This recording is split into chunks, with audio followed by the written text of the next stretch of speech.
We continue now at the top of Daf Ayin Aleph in Meseches Bava Kamma. This is Bava Kamma Daf 70a.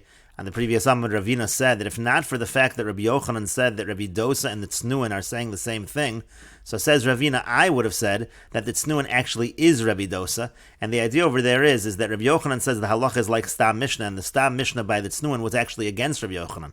Rabbi Yochanan said that if it's Gezel v'lo nisiyai bailam, if someone steals something and the original owner doesn't give up hope, so Shneim ein yachol lahakdish, they're both not able to be makdish. The Tznuin said the opposite. The Tznuin said the original owner could be makdish or mafkir, etc. He is able to do those things according to the Tznuin. So says Ravina, I would have said that the Tznuin actually is the opinion of Rabbi Dosa, because then it wouldn't be a contradiction, because Rabbi Yochanan just paskins like a Stam Mishnah. However, Kistam Yechidah lo Amr. He doesn't paskin like an unattributed minority opinion, a Yechidah, and therefore that would not have been a problem. But in any case, Ravina says that's not what Rabbi Yochanan himself said. Rabbi Yochanan himself said that the Tznuin and Rabbi Dosa say the same thing, but not that the Tznuin are Rabbi Dosa. And the Gemara continues, Amri Nahardoi, they say, Lo kasvinan urchasa amataltali. We don't write what's called a harsha. That's essentially a power of attorney, allowing someone else to litigate the case on your behalf. We don't write that when it comes to metaltalin, when it comes to movable objects. Amar Ravashi li Amemar. Ravashi said to Amemar, my time, and what's the reason for this? Amar Le said to him, Mishum de Rabbi Yochanan. It's actually because of Rabbi Yochanan. The Amar Rabbi Yochanan, because Rabbi Yochanan said, Gazav lo nesiyai bailam shneim einon yachon lahakdish, that if someone steals and the original owner does not give up hope, they're both not able to make it hektish. Zeh lefi she'eino shalo, v'zeh lefi she'eino birshu. So this one because it's not his, and this one because it's not in his possession. And Rashi explains, Mishum de Rabbi Yochanan, because of Rabbi Yochanan, the hoel ve'eino birshas habaylim. Since the metaltalin is not in the possession of the original owner, rather it's by the person, by the litigant that he's litigating against, eino yachol hakanosa l'shliach. So therefore the original owner can't give the shliach any kinyan in that metaltalin, and so the shliach's not really able to litigate the case. Hilkachim of it, and therefore let's say it gets lost. For example, let's say the litigant actually gives it to the shliach, and then the shliach loses it, but the shliach has no business in this case. Yachol lachzer v'litzvo amiyad haneman. Then the original owner will actually be able to go back and again claim and say, you still owe me. He can say to that person who he was litigating against, he can say, you did the litigation against somebody who wasn't a real shliach because I wasn't able to give him any kinyan in the metaltalin. And the Gemara continues, Ika de Amri, there are those that say as follows, they have the following version, Amri Nahardoi, they say, Lo kasvinan urchas metaltalin. Again, we don't write this harsha on metaltalin, de kafre. Rashi says, de kafre imtave mafkid leneman bebezin v'kafrbo, meaning to say, let's say the mafkid actually brings the other person to court, he brings the other person who he says he deposited it to in court, and the person denies it. So in that situation, when there is a denial, so then we say that you're not allowed to write a harsha, you're not allowed to appoint a shliach to litigate the case. And why is that? Time of the kafre, the Gemara explains, the reason why it's a problem is because of the fact that there was a denial, the michzi keshikra, because that makes it look like a lie. Rashi says, the michzi, the chasmina nashikra, the yoiv le l'shliach midi, the les le gabehech.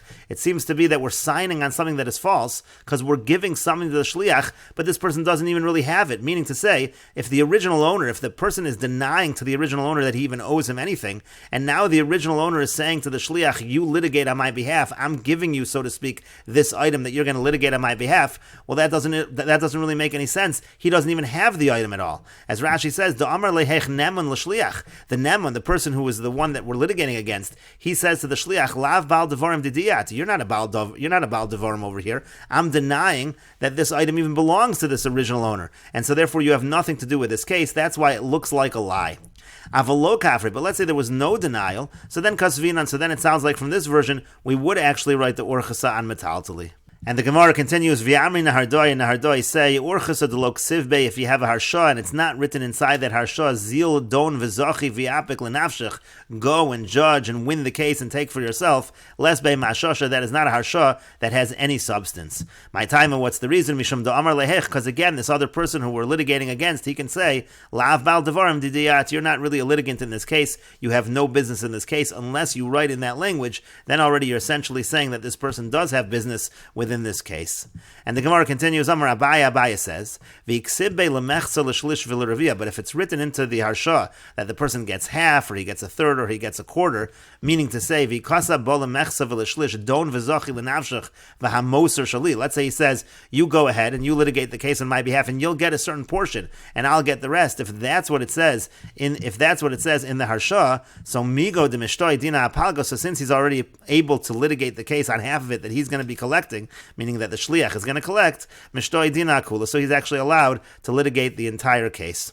And Rashi explains, Migo de mishtoi nemon dina bahade shliach, since the nemon, again, this is the person we're litigating against that was holding the object, since he's able to go to court with the shliach apalg on half of it, al karche, that's against his will, de lo masi lememar le labal devarim didiyat, he can't say labal devarim didiyat, because on that the person actually is no gaya, on that it is relevant to the shliach, so mishtoi akula, so therefore he can deal with it in terms of the whole case.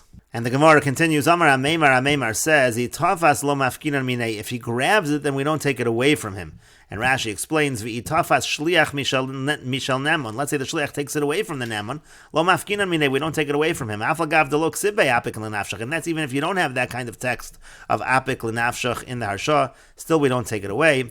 Lishnachrin, another version to understand this statement, V'itafas shliach mammon shahotzi, let's say the shliach takes that mammon that he took, V'ikvo la'atzmon, and he instead holds it for himself, lo mafkina minei, we don't take it away from him. Kach motzasi kosav b'tshuvas hagonim, that's what I found written in the tshuvas of the gonim, the response of the gonim, v'zeh ikar, and this is the proper explanation. And the Gemara continues that Rav Ashi disagrees with Ameimar. Rav Ashi says, Kevan de kasvele, since he wrote, when he made this harsha, he wrote, called the misani mindina kavelis olai, anything that happens in this case, I accept. I'm making you my agent in this case with the power of attorney, and I accept the outcome. So when he writes that shliach shavi, he's actually making this person his own shliach, he's making him his agent, and therefore the shliach is not allowed to keep the item.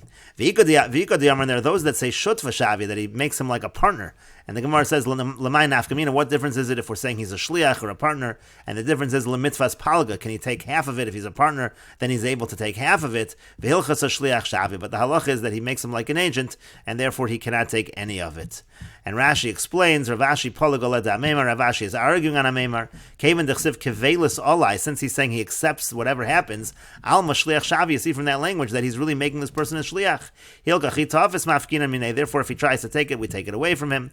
Now, according to the first explanation of Rashi, the first explanation of Rashi is that the agent is taking it away from the nemon, from the person who had it, and we say that is effective. Then also the same idea. If the person, the agent, takes it from the nemon, we take it away from the shliach. Because he's just a shliach, he's just an agent. It's like grabbing something on behalf of Balchov, which is not going to be effective. And then we said another version is that he's like a partner, l'mitzvahs palga. That would mean he could take half of it. Mammon shehevi imrotza la'akav chetzio. That money that he got, if he wants to take half of it, if he's a partner, that would be accepted. That would be effective, rather. But the Gemara concludes that he's not considered a partner. He's considered a shliach. And the Gemara continues with the Mishnah, Gonav al pishnayim, if a person steals and there are two witnesses, v'tavach u'machar al piyam, and he slaughters or he sells the animal, it's also through the same witnesses, o al pishnayim acherim, where there's a different two witnesses, meshalim tashlumei arba v'chamisha, so then he has to pay 4 or 5 times the amount. Rashi explains, al pishnayim, kolomar shnayim mi'idin oso shagonav, meaning to say that 2 people testify that he stole. Ganav u'machar b'Shabbos, if he steals and he sells on Shabbos. Ganav u'machar la'avodah zarah, if he steals and he sells to avodah zarah. Ganav v'tavach b'yom kippurim, if he steals and he slaughters on Yom Kippur. Ganav mishalav, if he steals from his father. V'tavach u'machar, and then he slaughters or he sells. V'yachar kach meisav, and then his father dies. Ganav v'tavach v'yachar kach hikdish, if he steals and he slaughters and then he sanctifies it, he makes it hekdish. Meshalim tashlumi arba v'chamisha, he has to pay the 4 or 5 times the amount. Rashi explains, Gonav u'machar b'Shabbos means, Avol Tavach, meaning to say, if he steals and sells it on Shabbos, he pays 4 or 5 times the amount. But if he were to steal and slaughter it on Shabbos, so then Kamma b'Deramine, then that's a violation of Shabbos, he's chayav misa, and then he would not pay the 4 or 5 times the amount, because you just get the greater punishment of the chayav misa, of the death penalty.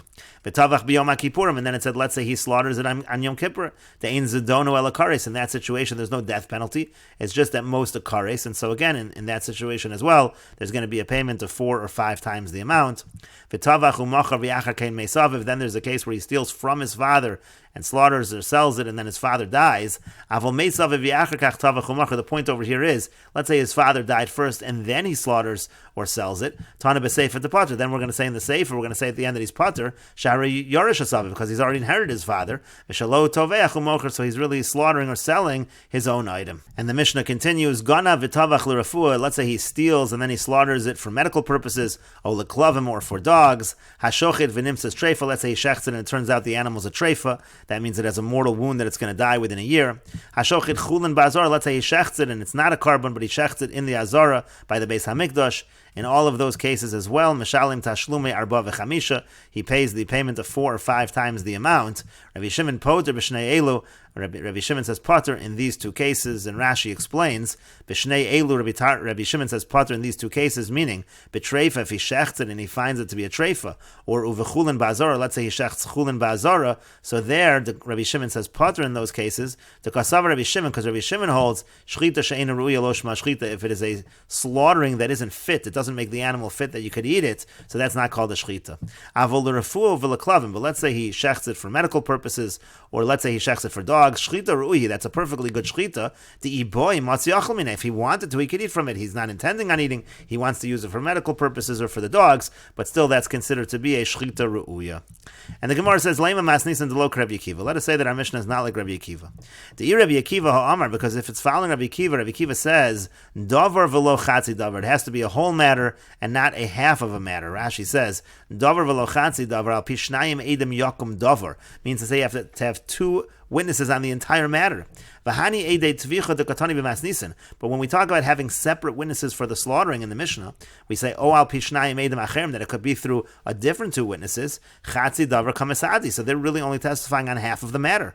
Because if not for the fact that we have witnesses that he stole it, we have no idea what he's slaughtering. Maybe he's slaughtering his own animal, so that should be a problem of chatzi davar, and therefore we have to say that the Mishnah is not following Rabbi Akiva. Rabbi Akiva says there's a problem of chatzi davar, not like our Mishnah. The Tanya, as we learned in a Brayso, Amar Rabbi Yossi says, Kishahalach Abba Chalafta, Eitzel Rabbi Yochanan ben Nuri lilmod Torah, when Abba Chalafta went by Rabbi Yochanan ben Nuri to learn Torah, V'yamri lo Rabbi Yochanan ben Nuri Eitzel Abba, and some say it's Rabbi Yochanan ben Nuri that went by Abba, and we will continue with this discussion in the next video on Daf Ayin Amud Beis.